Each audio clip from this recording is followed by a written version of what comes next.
Hello, welcome to Ask Me Anything. My name is Acting Sergeant Good. I'm a recruiter in the Northeast region located in Thessalon, Ontario. I'm here today with Constable Kinshinen. Did I say that right? Yep, relatively close. Can you hear me, Krish, over in Elliott Lake? Yeah, I can hear you loud and clear. Can you hear me? Put your thumbs up if you can hear me.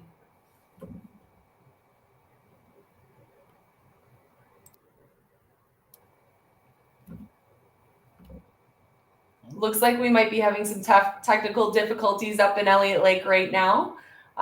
So we are here today to talk a little bit about what it's like to be a constable on the road with the OPP. Constable Kitchen, can you hear me? Yeah, I can hear you. Can you hear me, Caitlin?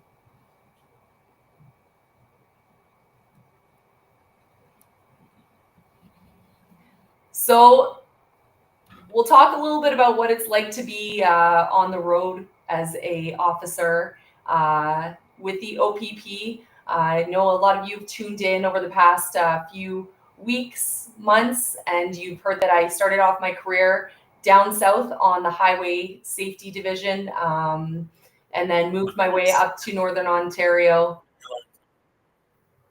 Oh, I can hear you. Can you hear me? Yeah, I think that it's getting delayed again, but I can hear you. Yeah.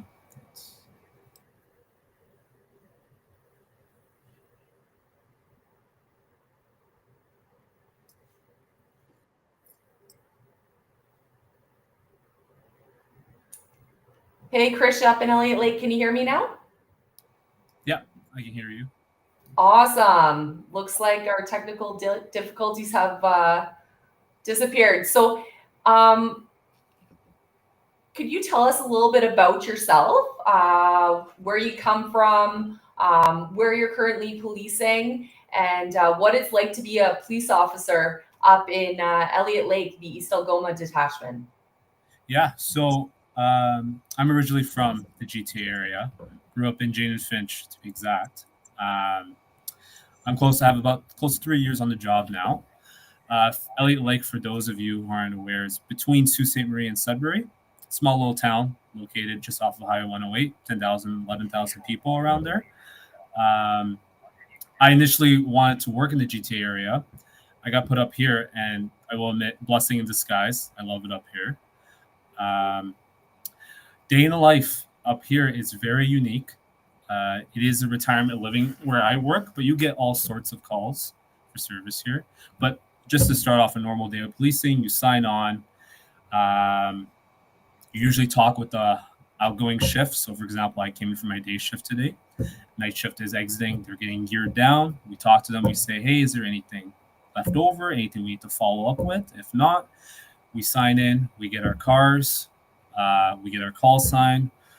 And then if there's any pending calls on the board, then we attend to them. But usually in the morning time is usually the time where we can kind of, get sorted out any follow up from the day before, paperwork we can get adjusted to. I personally, within the hour, like to whatever paperwork needs to be done, get out of the way, um, and then try to get to the road as fast as possible because I just like to patrol. That's my priority is try to, be out there in the public, be within the view of the public eye, interact with people. Um, and then from there, it's anyone's game. They always say, I know for a lot of people have probably heard this, there's no typical day in policing. Every day is so vastly different. One moment for the first 2 hours of your shift, you're in detachment and you try to go patrol and no real calls for service happen. You're just trying to, do traffic enforcement, just talk to people, that sort of thing. And then the next moment, it's 10 calls back to back and you are on overtime for the next 4 hours after. So it's a variety of things, really, with policing, but it is you learn, you grow as a person. You meet such interesting people on this job. And overall, yeah, it's a very unique career in that way, and I'm very happy to be a part of it. So, Krish, coming from Southern Ontario, moving up north, how is it moving away from your family and your home down in the GTA? Did you notice any? Did you have any issues along the way, or has the detachment been really supportive and your coworkers? Yeah, so I was very much a homebody. I never really moved out, stayed with my parents. So for me to be 5 hours away from home, never the farthest north I've been up until moving up to LA Lake, obviously, was Newmarket. So it was quite culture shock, in all honesty, to come up here. Nothing's open after 9 p.m. Just you don't have all the usual amenities of being in the city, that sort of thing. And it's normal to feel homesick for the first couple of months. But luckily, I was very fortunate to have such a good platoon, good sergeant, good fellow constables to work alongside, and they helped with that transition moving up here. So my transition up here has been really good, I would say. And I'm loving it up here. I tell people this, and they don't believe me, but I legitimately mean this. I don't see myself going back to the GTA area. I want to stay north, because that's how much I've come to grow to love it now. Awesome. So I know that being in Elliott Lake, it seems like kind of a younger detachment, younger officers working up there currently. Have you had lots of opportunities to get different different skills, different courses? I know that's something that a lot of people ask, what kinds of courses you can get. Have you had those opportunities working up in Elliott Lake? Yes, definitely. So my first year here, I went through the SOCO course, which stands for Scenes of Crime Officer. For those who aren't aware, you basically get more practical knowledge about forensics, how to obtain DNA swabs, blood swabs, how to process a break and enter, look for fingerprints, that sort of thing. Um, and that was a 2 week course up in Timmins. I did that. Then just a year after, I went through the drug recognition expert course, which allows you to be basically an expert in drugs when it comes to impaired driving, people that are under the influence of operating a motor vehicle while under the influence of drugs. So that was a phenomenal course. You do 2 weeks down at police college or in Aurelia, and then you have your practical examinations. For me, was Jacksonville, Florida, where you do your examinations on people actually under the influence of drugs. And right now, this month, I'm actually going on my breath tech course for the intoxilizer. So definitely, when it comes to the OPP, especially up in the north, you get a good say in what courses you want to go to it and the opportunities for such courses.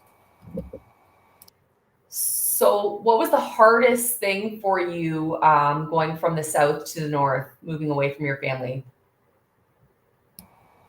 I think it's just getting used to not having your usual amenities. That's the main thing. But with that being said, the availability of stuff that you wouldn't usually have down south is more up here. For example, like if I want to go swimming, I could just go to a nearby lake. I could do not over 1,000 lakes in Elliott Lake, believe it or not. So just to go swimming, especially in the summertime, I don't want a vacation because just being in LA Lake is a vacation for me to like finish off shift. Sometimes me, my partner, we're like, hey, you want to go paddleboarding? And we just go off shift. Like once I'm done, grab our paddleboards and we just go back to a nearby lake, do that. And just the outdoors, hiking, fishing, that sort of thing. And I love it for that. It's really awesome to have that versus being in GTA for you to like go to a nearby beach or a nice scenic area where you want to do camping. You have to drive at least 2+ hours outside for that case. I'd say. Awesome. And the good thing about Elliott Lake is you're what, an hour and a half from Sudbury, which has all the box stores, the amenities, the Starbucks, all those kinds of things that you might want. And Elliott Lake itself has a few grocery stores, so it's not like you're stuck with a small little store in your community. You do have lots of options for purchasing food and some fast food restaurants and things like that too, which is great. So we have some people that have joined in. I want to thank everyone for joining in with us today, and we have some questions. I don't know if you can see the chat on the side. I'm just going to go through a few of them, and if you see some you want to answer, you can go ahead and do that as well. We've got some people asking if you need to be a Canadian resident or citizen to join the OPP. Yes, one or the other. You need your permanent residency or citizenship to apply to the OPP. That's one of our minimum requirements. Again, you can go to opp.ca/careers and have a look at all of our minimum requirements to join our police service. Lizzie Core, thanks for joining in again this week. She's asking, Constable K, what's been your favorite experience so far in Elliott Lake? So being obviously from the GTA, I've never seen any wildlife besides raccoons, the usual squirrels, whatever you see in the city. So to encounter your first bear is a very surreal experience. Um, I still remember it when we got. So the call comes in that there's a baby bear, like a cub, stuck in the dumpster next to the grocery store. So I'm thinking to myself, okay, don't know what to really do here, but okay, let's go see what we can do for the little guy. I get there. First mistake, got out of my car. I hear a grumble behind me. Mama bear's charging at me, so I run into my car, obviously. And at that point, it's just okay. I kind of have to can't get out of your car because Mama Bear is obviously trying to get her cub out of the dumpster. Luckily, obviously, my sergeant's from the north, and he's dealt with this before, so he quickly comes over to the scene, throws a large like wooden plank inside, and I kid you not, the baby bear like Tarzan just goes up and then jumps out and then goes to Mama Bear and they go out into the bush there. So definitely that was one of the most memorable experiences being up. Yeah, I was there too. I have to admit, when I first moved up, I'd never seen a bear in my life, and obviously they're big. We used to get calls. It was like, I don't know if you grew up with Pokeroo. We called it Pokeroo because every time I went there, he was gone. So we would get a call for service. There'd be a bear behind the hospital, and I remember going there trying to see it because I just wanted to see my first bear. So it took a few weeks before it happened, but eventually I did see my first bear, and yeah, that's an experience for sure. When you're from the south and you're used to what raccoons, you're lucky if you see a porcupine, something like that down south. Lots of squirrels. It's much different up here for sure. We have somebody asking if security experience is a prerequisite for anyone with 14 years of customer handling experience in a bank. And okay, so security experience is not a prerequisite for anyone to be a police officer. Obviously, that's going to be if you have a security license, that might be a special skill that you have experience working with people and being in security. That's obviously a great experience to have coming into policing because it does provide you with that experience, but it's not a prerequisite for sure. So, Chris, what kind of jobs did you work before you got into policing? Did you do security or anything like that? Yeah, so most of my experience, actually, I was an ECE in childcare, and then Okay. for about 4 years, then I worked in security for 3 years at a university. But I tell people this: you don't need security to come into policing. I think Caitlin, you can vouch for that. It's all walks of life. Um, it's your communication skills. That's the main thing I would say in this job. If you're able to talk to people, whoever they are, you're able to calm down people, relate to them. That's the biggest thing. That's the biggest takeaway. If you guys are looking to see what experience you would need in a job like this, is communication. Absolutely, and especially with being an ECE, working in security, that would have provided you with lots of opportunities to communicate with people of all ages, old, young. That's a great experience for sure. Um, so we've got Mavi saying that he was an Uber driver in the past. That's the only job that he's ever worked, and he's wondering if he can join. You know what, Mavi? Like, if you've worked full time as an Uber driver, that's obviously you've got some good driving experience, communication with people, working with technology.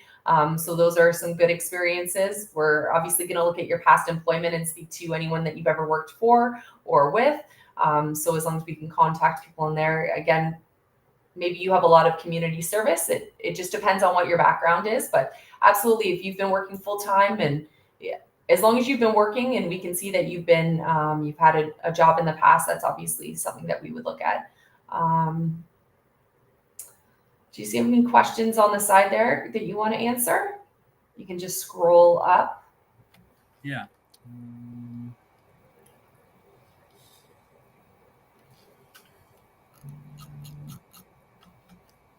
So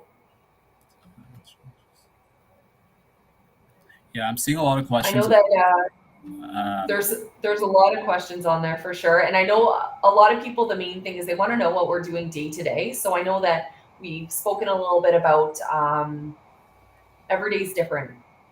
Depends on where you're working, what detachment you're working out of. If you're up in Elliott Lake, you might get to work and you might have to go and relieve somebody that's at doing scene security at a call. So you get in, you get all your kit together, and you rush out to go and relieve that person that was on night shift. or sometimes you come in and you can actually check your emails because there's not calls for service waiting for you. So it again depends on the day. You could be assigned court security one day, depending on where you're working as well. If they don't have officers that provide court security, and you could be there all day listening to what's going on in court. So again, depends on where you are and the day. You never know what you're going to be doing as a provincial constable with the OPP.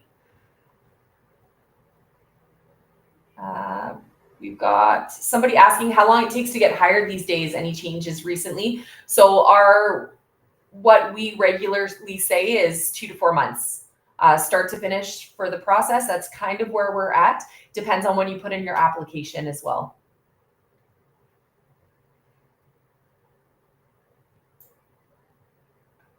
And Kayla, if you don't mind me adding to that, I know 2 to 4 months. It's things happen, and I always tell people that apply. Just because somebody's process moves faster than yours doesn't necessarily mean anything.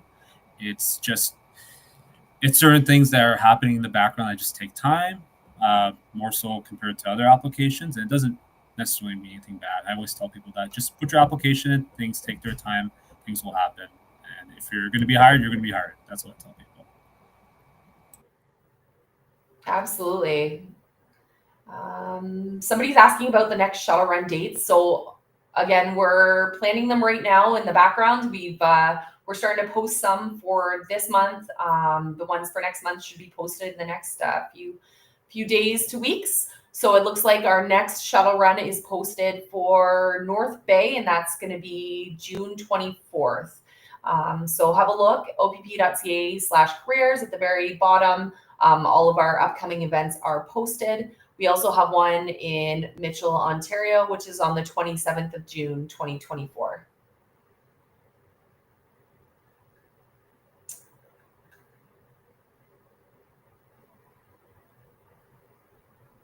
And Kaylin, there's a good question about the difference between, I guess they want to know about what highway safety division is exactly. And I think people want to know what's the difference between being a highway safety versus being a general law enforcement officer, and for example, Elliott Lake versus a guy working Highway 401.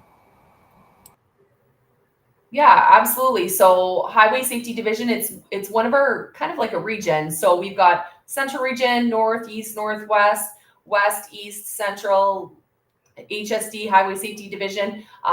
So the Highway Safety Division it is comprised of all of the 400 series highways. So that would be like the QEW 403, 407, and all the other highways that are around there. And those officers, they strictly patrol the highways. Of course, if they need to go off for whatever reason, they do go off into the cities, but their patrol areas are the highways. So they deal with a lot of more Highway Traffic Act occurrences, debris on the highway, collisions, speeding enforcement, that kind of stuff. They're also dealing with criminal offenses that do occur on the highway. So there are a lot of calls for service there that are on the highways that we deal with. I work down in Burlington on Highway Safety Division. I know somebody mentioned they were auxiliary in Burlington on the side here in the chat. Thank you for volunteering your time. So Burlington Highway Safety Division, if you came in for a night shift and it was a weekday, you knew it was going to be stop and go traffic, and you'd be riding the shoulders to get to the collisions. It was always very busy until after 8, 9 o'clock when the traffic from Toronto has slowed down. So again, it depends on where you are. Toronto, we all know GTA, it's fairly busy, especially during rush hours. So you can come in and you can be working days and be nonstop your whole shift because you're dealing with collisions and traffic complaints, things like that. So again, it depends on where you work. General law enforcement is the surrounding communities. Sometimes they're more municipal policing areas that we do police, and the calls for service can be different. I know Elliott Lake, I worked there. I worked in Blind River and Thessalon, general duties, and again, similar calls to the ones that we got in the Highway Safety Division, and it just depends on where you are. I don't know if you want to add to that, Krish. Yeah, I think you nailed it right there. Yeah, typically speaking, I mean, when I talk to my people that I graduated police college with, or I mean, the Provincial Police Academy with, I talk about what they experience versus what I do. The guys that work in HSD versus me, and it's a lot of traffic stuff, but because for them especially, Highway 401, for example, you're dealing with a lot of people that use that highway. Like millions of people every day use that highway, and you're meeting new and different people. Versus for me, it's I do meet new people. Don't get me wrong, but there's you meet a lot of the same people because it's a small town. You build rapport with them. You know who they are, and it's funny because we had a couple guys come up from HSD to help up in Elliott Lake. And I remember just we went to a call and I was talking to him, and then we left. And immediately they asked, "Wait, you didn't even have to ask that guy's name. You already knew him before." Like, and it's like that's the different type of policing, something in that aspect where working in a small town, you know everybody. You already had the rapport. Um, you know how somebody's going to behave, or just certain things. Versus HSD, it's all new people you're dealing with every day. And again, GLE working out like you get exposed to more calls or different types of calls. I would say, not to say that HSD doesn't get a lot of calls, but yeah, you're breaking enters, more of your domestics. I would say, um, but yeah, that's been my experience. Awesome. So, Krish, are there any skills that you've developed on the job that surprised you? In terms of skills, definitely when it comes to how you detect impaired driving. Um, it's crazy how that skill, as the years go on, even though I'm only approaching my third year, from versus my day one of starting here to now. Uh, and obviously, I've gone on the drug recognition expert course and all that stuff. But as you go to more calls, for example, for impaired driving, your ability to detect, oh, okay, not just the slurring of the words, the smell of alcohol, but it's even just being a better investigator, looking in the center of the console, looking for alcohol, and just your observation skills expand greatly once you talk to more officers, you get in more calls. And I would say, yeah, just your observation in general, because before coming to this job, um, when you go to a certain call, you think, okay, this is what I have to look for. But as the time goes on, with more officer experience, more discussions with other officers, you get to pick up on things you never would have picked up on day one. So in that way, just your observation skills develop greatly in this job. Awesome. So, how often do you interact with community outside of emergency situations? So that kind of goes with what we were just talking about, dealing with people in the community. I know that being in the East Algoma cluster, there's tons of community events that we do attend. As officers, just working the road, sometimes we're assigned to go to them, sometimes we're doing P duties, and sometimes we're just doing patrols in the schools because we're working and maybe we don't have a call for service, and we like building those relationships. So it's I used to find working the road that I did have a lot of positive interactions outside of policing and calls for service with the community. What do you feel the same, Krish? Yeah, it's especially being in a small town, people, I mean, just generally want to talk to cops. They just want to interact with you. They want to ask, hey, how's it going? How's like your day going?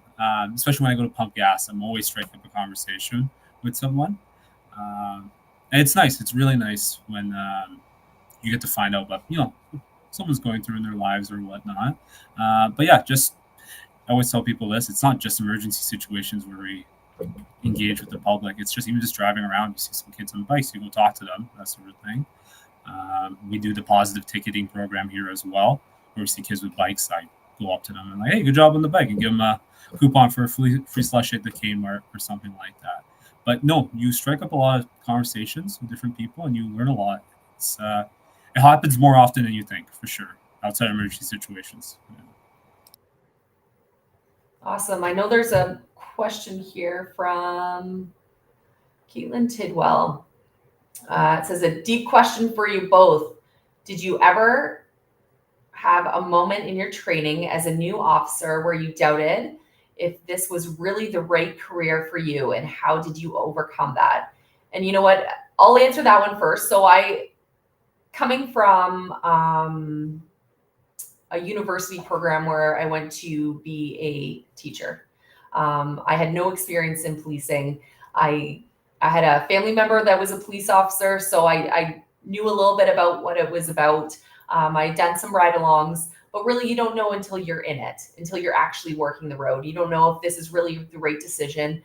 You always think back, what if, what if? So I went to school to be a phys ed teacher. What if I was a phys ed teacher? So I still look back and I think, what would have happened if I took that path? But you know what? I'm really thankful that I did take the one that I did in policing, because it's provided me with so many opportunities to have many careers within a career. I know that I'm into physical fitness. Now I get to do fitness testing with people. So that's kind of my way of doing what I went to school for and getting to enjoy that. I know through training, it was a challenge. I didn't have any background in the criminal code, highway traffic act, any of that. I didn't have that knowledge coming in, where a lot of people in my class did have that knowledge. So it was a challenge. I had to study a lot through the Ontario Police College. I had to work hard, and it was a challenge, but they set you up for success. If you're not doing well, they'll set you up with somebody that can help you out. And again, it was a challenge. The way I overcame it was I just kept on working, and I kept on doing things that made me happy. So for example, at the Ontario Police College, I would do some studying, and then I'd go for a long run because that's what made me happy. And I enjoy physical fitness. Or I would go run with somebody else that was maybe having a hard time with the running, because that was something I excelled at. And they helped me with learning different sections of the criminal code or memorizing things. So you know what, you all work together. And in the end, my goal was to become a provincial constable. And that's how I overcame it, by doing things that I love, dealing with my stress by doing things like running, just to overcome it. What about you, Krish? Did you ever think about, what if I didn't get into policing? What if I was still an ECE, or what if I was still doing security? Yeah. So that initial question where they asked if you ever had doubts and stuff, but yeah, I'm piggybacking off yours as well. It's funny because I remember I did auxiliary with another service before I got hired on with the OPP, and I remember I did numerous ride-alongs with that service. And for those of you who've done ride-alongs, I feel like it's very easy to think, oh, you got a good understanding of what this job is like. Yeah, I can do that. And it isn't until, like you said, once you're behind the driver's seat and you're actually going to these calls and you're seeing people at their darkest moments of their lives. And it's not just that, but then the calls for service start coming in and it's getting hectic.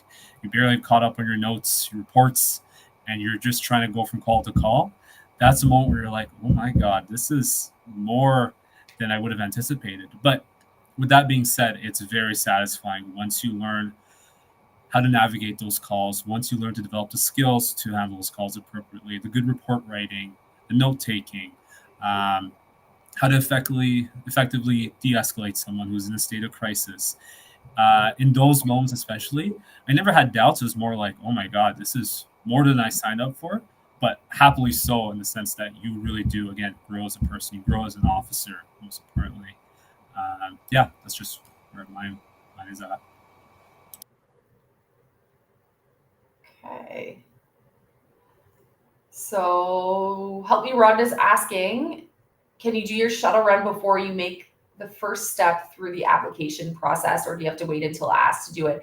So if you go to a shuttle run event and you haven't applied yet, but you plan on applying in a few days, as long as you submit your application and get an email from recruitment that everything's good and they've asked you for your shuttle run, and it's still within those 30 days of when you received your shuttle run certificate, successfully getting level 7, then you should be good. You shouldn't have to do another shuttle run. Again, it has to be within that expiry period. We put the date that you get it and 30 days after as the expiry. So we will have a look at that when you're applying. On your application, you can actually submit your certificate if you do receive one at one of the events, so that we're aware that you've completed it already, and you will just kind of skip through that portion of it. What advice would you give someone considering a career in law enforcement, Krish?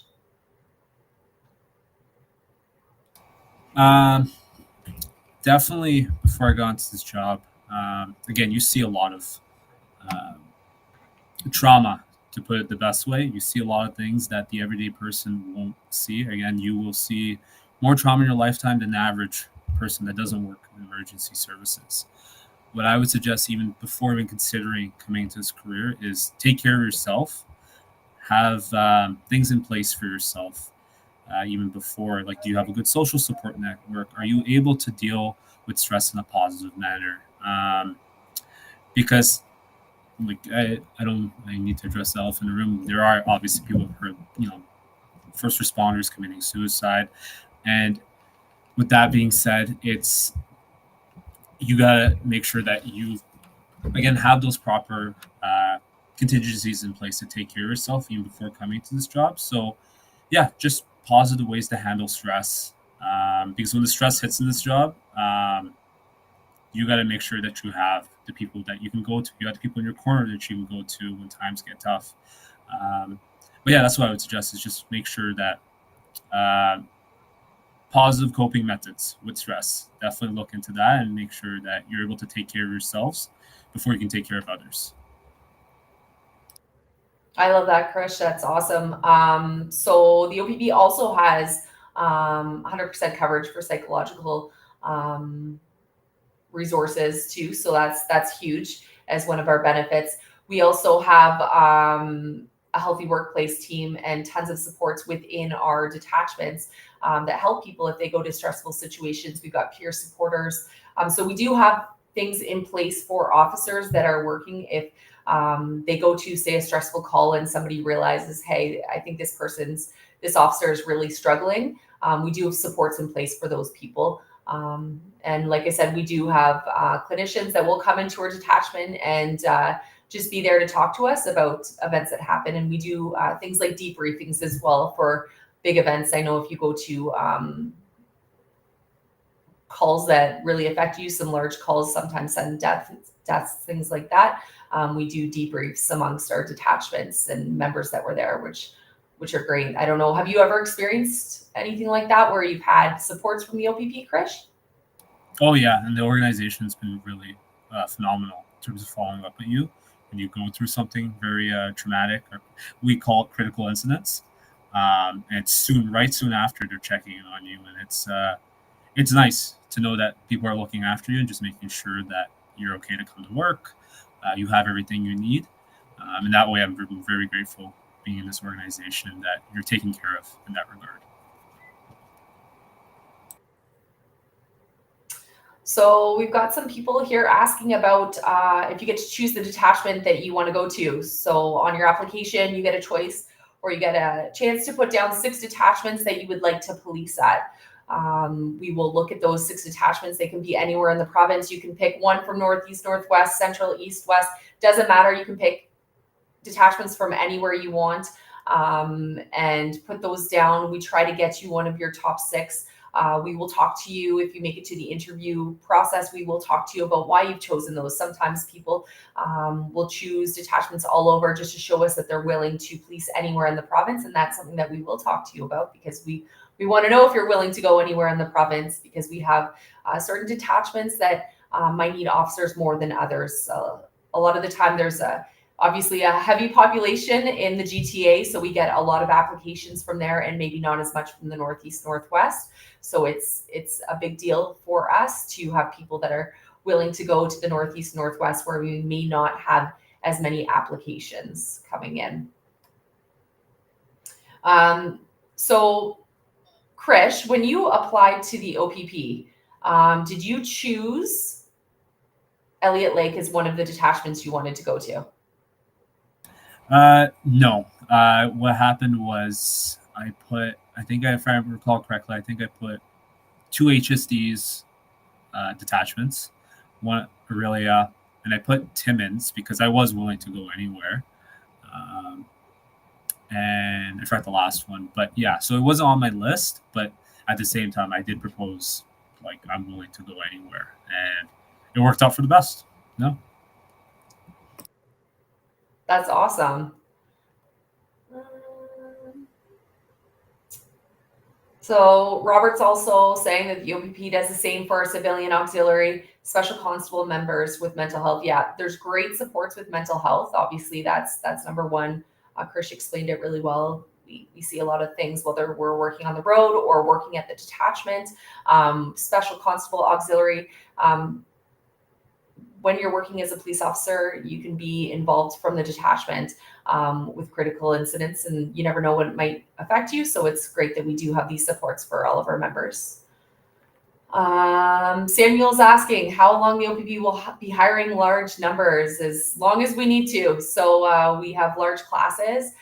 Every 3 months, we are hiring a large amount, over 100 officers. So if you're looking at applying, now is the time to apply. Samuel is saying he's finishing college in 10 months. Awesome. Get your application started now. Or you know what? Start on an Excel or Word document. Start writing down all your volunteer experiences, all your jobs, and get everything ready if you're not ready to put in your application. Again, it said it takes 2 to 4 months from the time that you put in your application. So make sure that if you're willing to start with the OPP right after you graduate, that you apply a few months before that.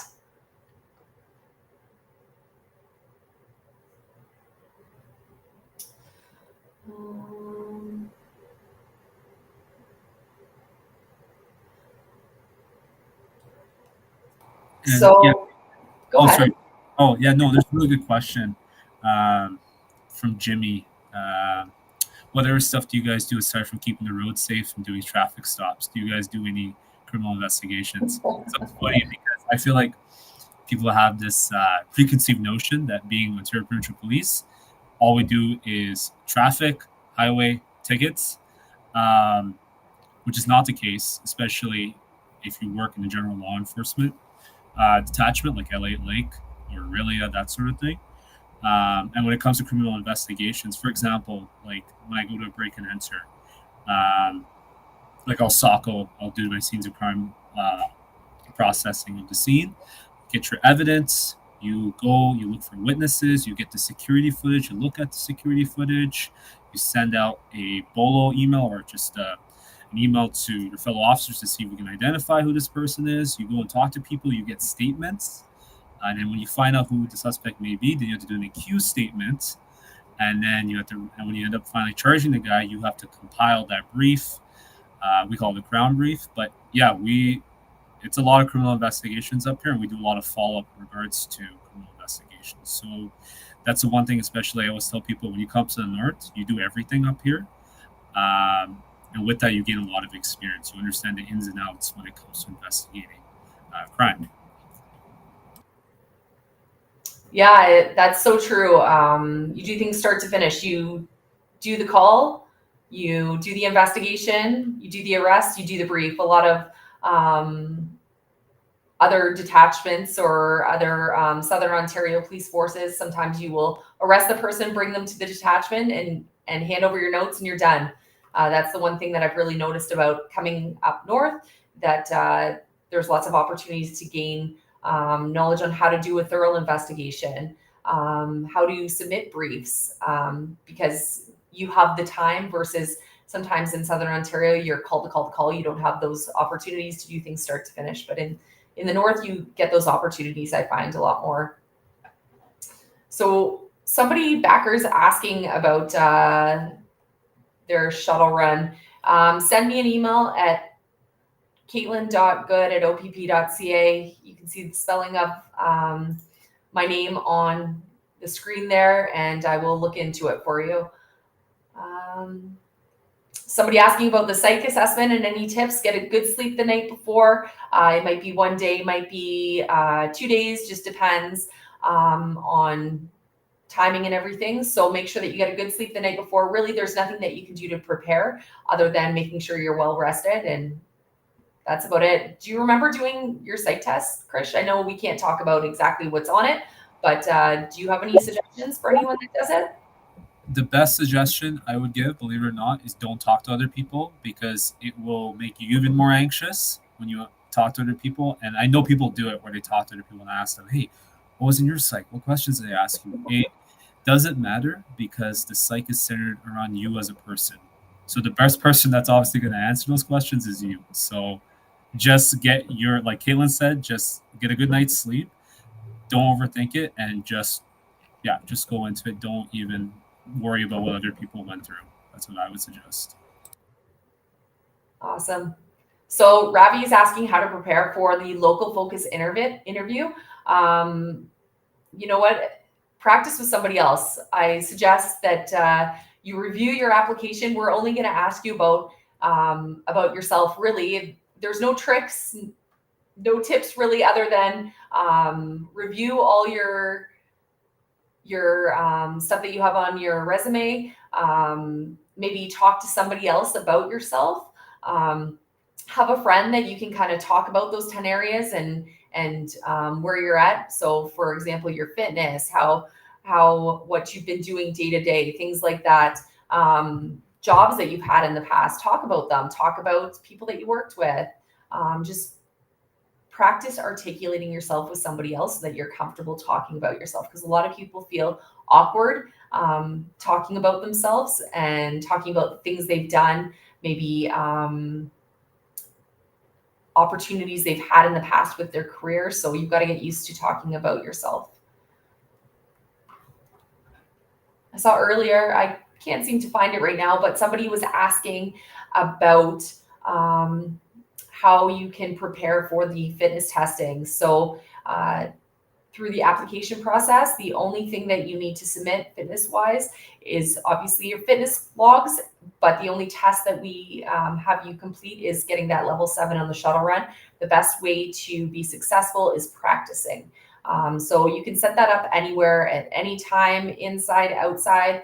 It's beautiful out right now. You can set it up in front of your house on a dirt road or in a parking lot somewhere or in a hallway at work. So practice it. That's the one test that you can definitely prepare for, as well as the prep test is something that also includes the shuttle run, and you have to achieve level 7 at the end. So get your cardio up.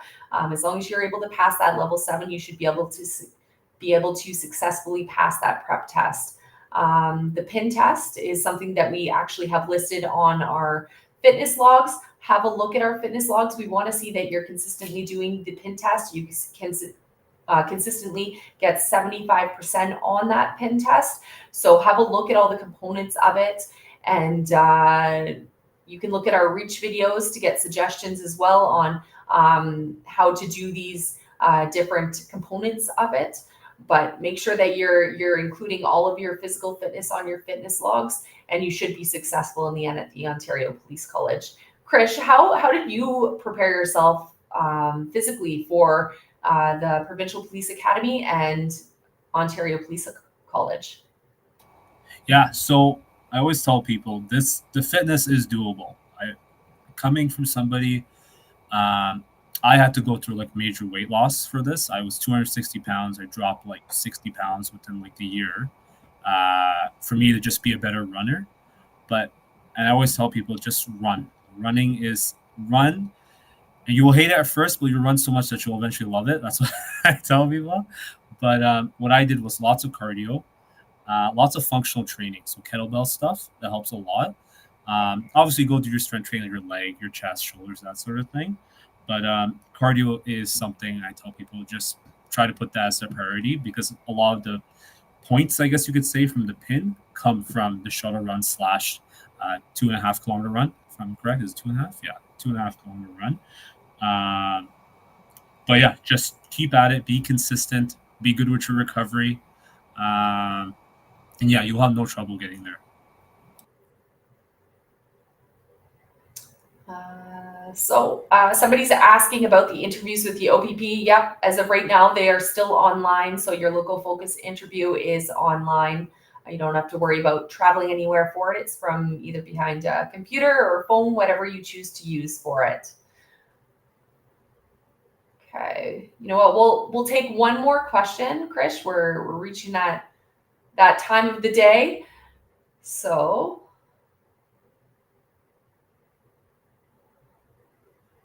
what do you think?